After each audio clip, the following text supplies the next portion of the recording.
May the words of my mouth and the meditations of our hearts be always acceptable in thy sight, O Lord, our rock and our redeemer. Amen. Over these past weeks, I have been thinking about lines from a poem by Pauli Murray. Hope is a song in a weary throat.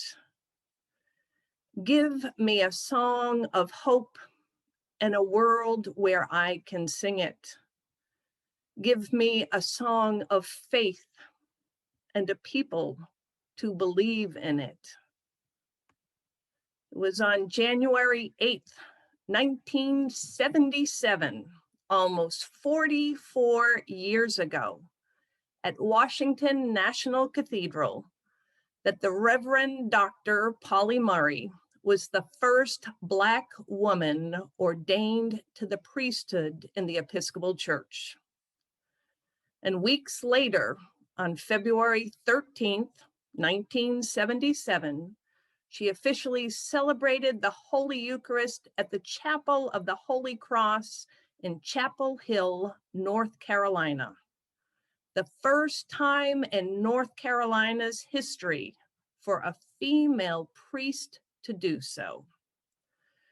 She wore orange cloth from Ghana and a turquoise ring to honor her African and Native American heritage. And her heritage linked her to that church. Her grandmother, Cornelia Smith, had been baptized at the Chapel of the Cross in 1854 as one of 5 servant children of Miss Mary Ruffin Smith. Murray's grandmother was the child of Mary Ruffin Smith's brother and her slave, Harriet, who was part Cherokee. And it had been after reading Murray's family memoir that the rector of the chapel invited her to celebrate Holy Eucharist there. And during the service, he called her a bridge builder. And Pauli Murray, using her grandmother's Bible that day, spoke about healing and reconciliation. Murray, who referred to herself as America's problem child, dedicated her life to becoming an American conscience to help bring about equality of opportunity for all citizens. Her passion for racial justice, equality, and freedom was rooted in and sustained by religious grounding. Born in Baltimore and raised in North Carolina, she graduated from Hunter College in New York and was a pioneer throughout her life. A member of the Fellowship for Reconciliation, she went to prison in 1940 for refusing to sit in the back of a bus in Virginia. The only woman in her graduating class of 1944 at Howard University Law School, Murray graduated first in her class. She was a labor, civil rights, and women's rights activist early on, a professor of law at Brandeis, a poet, an author, a co-founder of the National Organization of Women, and the list of her pioneering goes on and on and on. And at the age of 66, she was ordained to the priesthood in the Episcopal Church. And her life spent fighting injustice on so many fronts influenced her sermons. Relationships, interdependence, and reconciliation were at the heart of her prophetic message. The key to the reconciliation of the races or the sexes, she argued, is my sense of relatedness to an individual of another social classification. The key also lies in one-to-one relationships, the development of reciprocal affection and esteem between two individuals that spills over into group relationships. When Jesus heals, it is often through such relationship. In our lesson from the Gospel of Mark this morning, we hear how Jesus and his disciples entered the house of Simon and Andrew with James and John. And on hearing that Simon's mother-in-law was in bed with a fever, Jesus took her by the hand and lifted her up. Then the fever left her, and she began to serve them.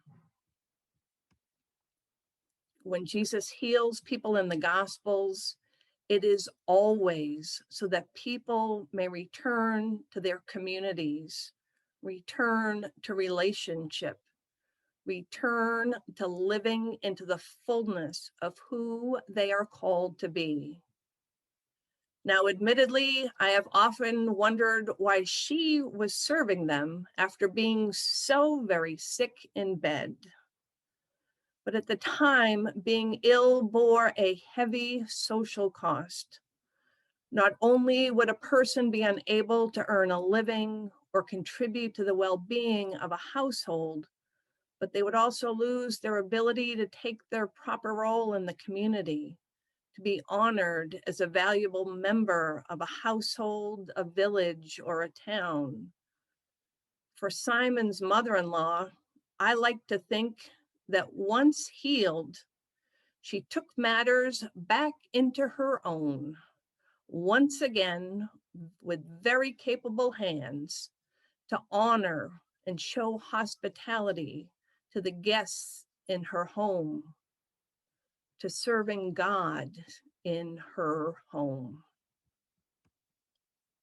Healing and restoration as individuals, as families, as communities, as a nation is important for each and every one of us. It is important for all of us to be able to live into the fullness of life that God intends for all of us. And we are called to add to the richness of this life with all of our own unique gifts and talents. And we do this holy work of healing and restoration by starting with our relationship with God and with each other in our everyday conversations. Yes, there's a lot of bridge building to be done across the current divides of our communities and our nation. But that starts with our relationships and our conversations with each other here and now. Murray concluded her sermon that morning in February, almost 44 years ago, with a summary of her life's work and calling and worldview. My entire life's quest has been for spiritual integration, and this quest has led me ultimately to Christ, in whom there is no east or west, no north or south, no black or white, nor red, nor yellow, no Jew or Gentile, no Islam or Buddha, no Baptist, Methodist, Episcopalian, or Roman Catholic, no male or female. There is no black Christ, nor white Christ, nor red Christ, although these images may have transitory cultural value. There is only the Christ, the Spirit of love and reconciliation, the healer of our deep psychic wounds, drawing us all closer to that goal of perfection, which links us to God, our Creator, and to eternity. Amen.